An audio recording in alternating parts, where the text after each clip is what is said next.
하나님 말씀 사도행전 15장입니다. 사도행전 15장 22절에서 35절까지의 말씀입니다. 사도행전 15장 22절에서 35절까지의 말씀 한 절씩 교독하겠습니다. 이에 사도와 장로와 온 교회가 그 중에서 사람들을 택하여 바울과 바나바와 함께 안디옥으로 보내기를 결정하니 곧 형제 중에 인도자인 바사바라는 유다와 실라더라.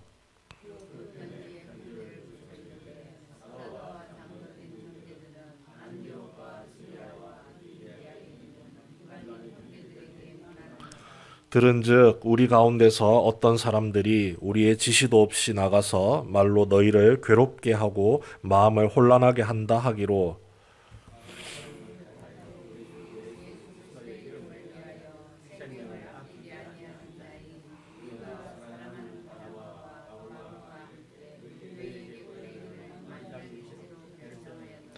그리하여 유다와 실라를 보내니 그들도 이 일을 말로 전하리라.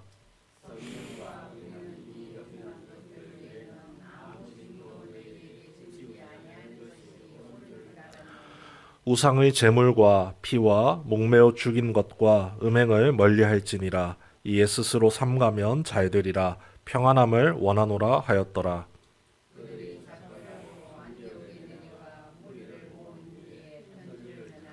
읽고 그 위로한 말을 기뻐하더라.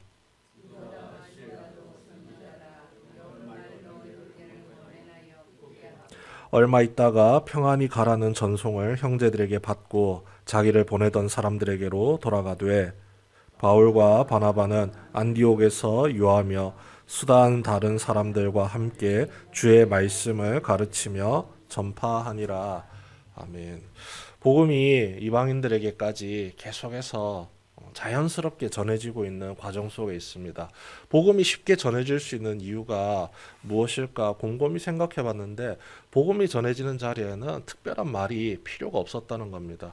예수 그리스도를 믿기만 하면 된다는 그 간단한 조건이 이방인들의 마음에 아주 편하게 다가올 수 있었다는 거죠. 예수 그리스도를 믿기만 하면 됩니다.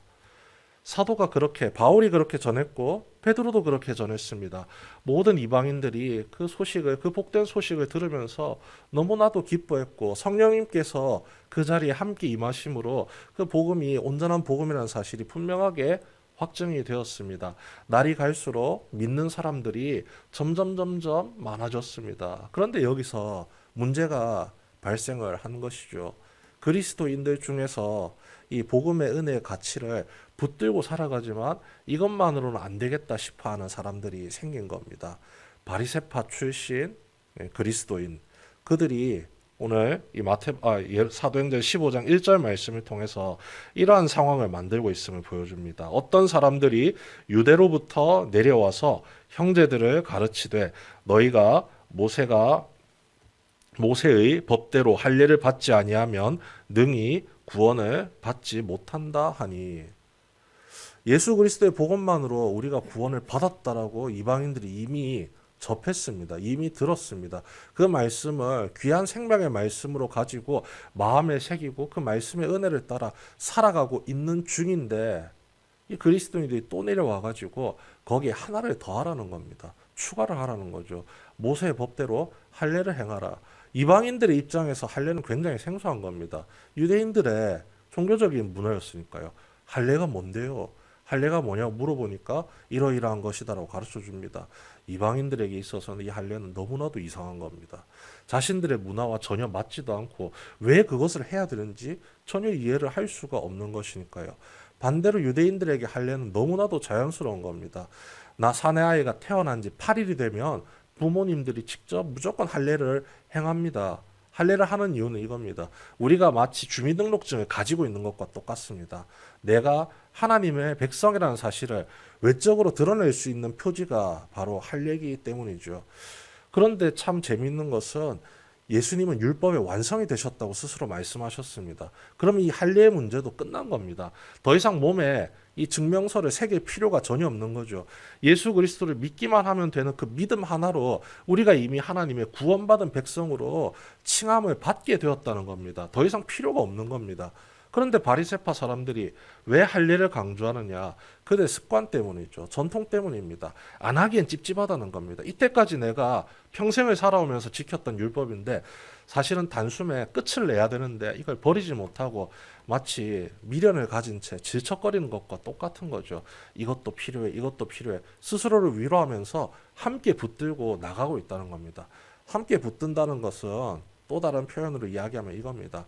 예수님을 완전히 믿지 못하겠습니다. 예수님만으로 주어지는 구원의 은혜 받아들이긴 하겠는데요. 그것만 가지고는 내 마음이 평안하지 않다고 스스로를 생각하고 스스로가 위안받을 수 있는 방법으로서 이 율법의 전통이라는 것을 같이 끌고 가려고 하는 겁니다. 불신이죠. 온전한 믿음이 아닙니다. 그 믿음의 상태가 바르게 세워져 있지 않습니다. 이 문제로 인해서 큰 사단이 벌어지는 거죠. 이방인들, 구원받은 이방인들은 혼란스러워하고 도대체 어떤 게 맞는 거냐? 헷갈려하기 시작하는 겁니다. 이 문제가 굉장히 커졌습니다. 그래서 예루살렘 교회 이 문제를 해결해 달라고 요청이 들어온 겁니다. 그래서 사도들이 모였고 바리새파 출신 그리스도인도 같이 모여왔고 답을 내기 위해서 함께 모여 있습니다. 그런데 이 할례에 대한 내용이 이 회의 안에서 중요할까요? 전혀 중요하지 않습니다. 이것으로 말미암아 회의가 시작됐지만 이 사도들도 그렇고 이 예루살렘 교회 첫 지도자였던 야고보도 그렇고 별로 신경 안 씁니다. 필요하지. 그들도 그렇게 생각하는 겁니다. 베드로가 할례에 대해서 회의적인 이유는요. 그가 이민의 집에 복음을 전할 때 성령께서 은혜를 베풀어 주셨다는 것을 몸소 경험해 봤기 때문입니다. 고넬료의 집에 복음을 전했습니다. 그들에게 베드로가 나가서 이렇게 그냥 단순하게 복음을 전하고 끝을 내버렸죠. 이미 하나님께서 환상을 통해서 보여주셨습니다. 내가 정하다고 한 것을 네가 함부로 속되다라고 폄하하지 말라고 분명하게 이야기하셨습니다. 환상 중에 그 음식들을 바라보면서 이야기를 하셨죠. 고넬료의 집에 갔습니다. 가서 그가 전한 복음, 할례 이야기 하나도 없습니다. 그냥 복음 전했을 뿐입니다. 예수를 믿기만 하면 구원을 얻으리라. 그 즉시 성령이 그 자리에 임하였고 그 고넬료의 온 집안이 함께 구원의 은혜를 누렸습니다. 그것을 경험해 봤기 때문에 할례가 왜 필요하지? 베드로조차도 이상하게 생각하는 겁니다.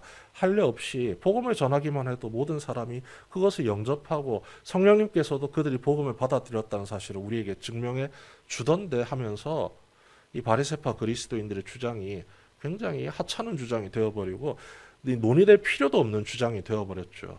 오히려 더 중요한 것을 이야기를 합니다.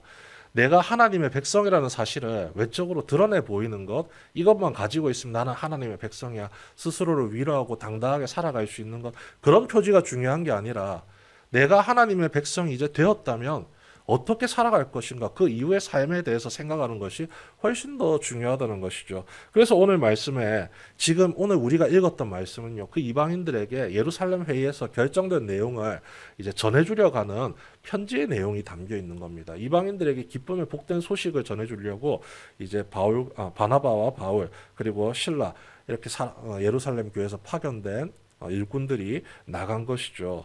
그렇게 전하는데 이렇게 전합니다. 성령과 우리는 이 요긴한 것들 외에는 아무것도 너희에게 지우지 아니하는 것이 옳은 줄을 알았노라. 할례에 대한 내용 이제 끝났다는 겁니다. 대신 할례보다 훨씬 더 중요한 걸 당신들에게 알려주겠습니다. 우리 29절 말씀 다시 함께 읽겠습니다.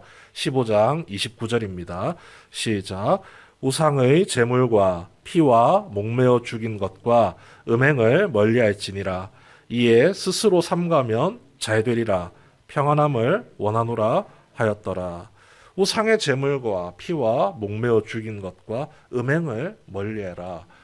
지금 이 복음이 전해지는 이 당시에는 이 세계를 지배하고 있는, 그러니까 이 지금 초대 교회사를 지배하고 있는 이 나라가 로마 제국입니다. 이 로마 제국에는 우상들이 굉장히 많죠. 우상만 많은 것이 아니라 여러 나라의 문화들이 한데 뒤섞여 있습니다. 엉망진창입니다. 그들이 보여주고 있는 우상숭배, 그 우상숭배 과정 속에서 나타나는 온갖 종류의 잔인하고 문란한 이 음행들의 모습들이 끊임없이 나온다는 거죠. 그런데 그것이 이방인들에게는 너무나도 익숙하고 자연스러운 겁니다.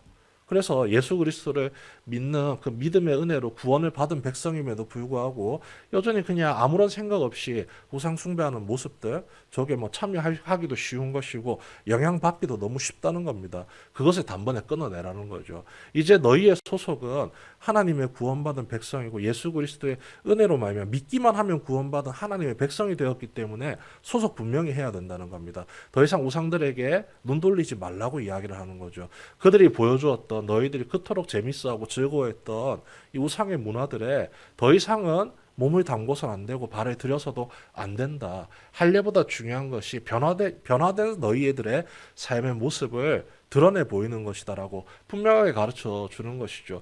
이것이 내가 하나님의 구원받은 백성된 표지입니다. 내가 하나님의 백성이라는 사실을 스스로 한껏 드러내야 되는 그게 중요한 게 아니라 백성이기 때문에 하나님이 싫어하는 것 끊어내는 것이 훨씬 더 중요하다는 것이죠. 그런 것들을 끊어낸다는 것, 오히려 이방인들에게는 더 쉽게 다가옵니다. 하나님의 구원받은 백성이 되었는데 앞으로는 어떻게 살아가면 될까요? 이러이러한 것도 조심하고 멀리하고 하나님 말씀 보고 기도하면서 주님만 바라며 살아라. 너무나도 쉬운 메시지가 다가온 것입니다. 그러면서 전해주는 마지막 말이 이거죠. 이에 스스로 삼가라 잘 되리라. 삼가면 잘 되리라. 평안함을 원하노라. 이 모든 것을 이 모든 것을 이야기하는 이유와 목적이 당신들의 평안함 때문입니다. 평안하게 예수 그리스도를 믿고 예수 그리스도를 믿는 평안함 속에서 행복과 기쁨, 구원받은 백성의 은혜를 마음껏 누리십시오. 그것들을 방해하는 어떠한 율법적인 짐도 우리는 지우기를 원하지 않습니다라고 평안의 복된 소식을 전해준 것입니다. 그리고 할례의 문제에 대해서 이미 구약 성경에서 하나님께서 이미 말씀하셨습니다. 몸에 새기는 할례도 참 중요하지만 더 중요한 할례가 있다. 마음의 할례를 받아라라고 이야기를 하신 것이죠. 제가 읽어드리겠습니다. 신명기 10장 16절의 말씀입니다. 그러므로 너희는 마음의 할례를 행하고 다시는 목을 곧게 하지 말라. 할례 그 자체가 중요한 게 아니라는 겁니다. 할례를 통해서 무엇을 너희가 기억할 것인가가 훨씬 더 중요하다는 것이죠. 할례를 행한다는 것, 하나님의 백성이 되었다는 겁니다. 하나님의 백성이 되었기 때문에 이전에 가졌던 모든 습관을 버리고 이 구약시대 때 이스라엘 백성들을 향해서는 이것이죠. 다시는 목을 곧게 하지 마라. 하나님을 향해서 반기를 들지 말고 하나님을 향해서 의심하지 말고 하나님을 향해서 싸우거나 다투거나 덤비지 말고 그 하나님을 온전히 믿고 신뢰해라. 하나님의 백성으로서 너희가 해야 될 일은 이것이다라는 사실을 분명하게 가르쳐 주는 겁니다. 이방인들에게도 똑같은 말씀이 전해졌습니다. 이전에 너희를 주장했던 그 더럽고 잘못된 우상숭배의 악한 습관들, 그것들 다 떨쳐내시고 이제는 하나님의 구원받은 백성이 되었으니 하나님이 공급해 주시는 기쁨과 감사로 여러분의 삶을 평안하게 살아가십시오. 우리가 바라는 것은 이것 하나밖에 없습니다. 짐을 지워주는 것이 아니라 그 짐을 지워져 있던 짐을 하나씩 하나씩 벗겨주는 것이 복음의 본래 목적이었고 교회가 성도들에게 전하는 복된 소식의 이유였습니다. 그 은혜의 복음을 우리가 믿음으로 수납하고 받아들이며 살아갑니다. 예수 그리스도를 믿음으로 말미암아 주님이 주시는 은혜를 우리가 누릴 뿐이지 우리가 하나님의 자녀이기 때문에 이것도 해야 돼 저것도 해야 돼 뭔가 자꾸 짐이 지워지는 것이 아닙니다. 우리를 올가매고 있는 종교 생활로 말미암아 올가매고 있는 짐들을 다 벗어버리고 하나님께서 베풀어 주시는 복과 은혜를 마음껏 누리면서 구원받은 믿음의 자녀로서의 삶을 기쁘게 살아가는 성도 되시길 주님의 이름으로 축원합니다.